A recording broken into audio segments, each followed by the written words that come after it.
kui sa tahad jääda Eurovisioonil 7. Tead, Stig? Ei, väga hästi, väga ilus auto, olete väga tublid ja mul on väga hea meel teie üle, aga lihtsalt see lugu, teate, me tegime seda natukene paremaks, siit-sealt nipet-näpet. Ma loodan, te ei pahanda. Nüüd me näitame teile, kuidas Eurovisiooni võidetakse. Ja võidetakse nii, et ühel õhtul saavutatakse kolmikvõit. Kas te olete valmis?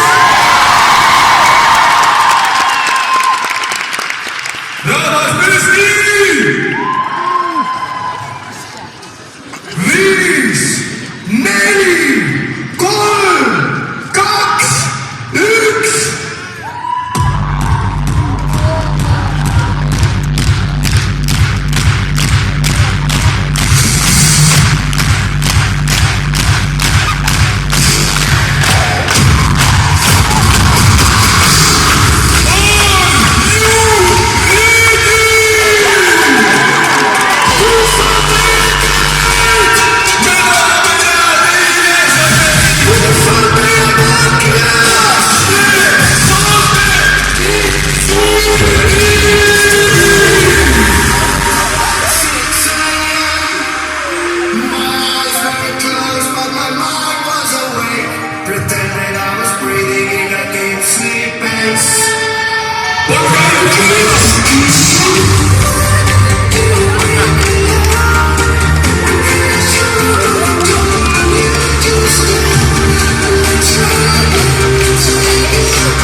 Sellest ei ole muidu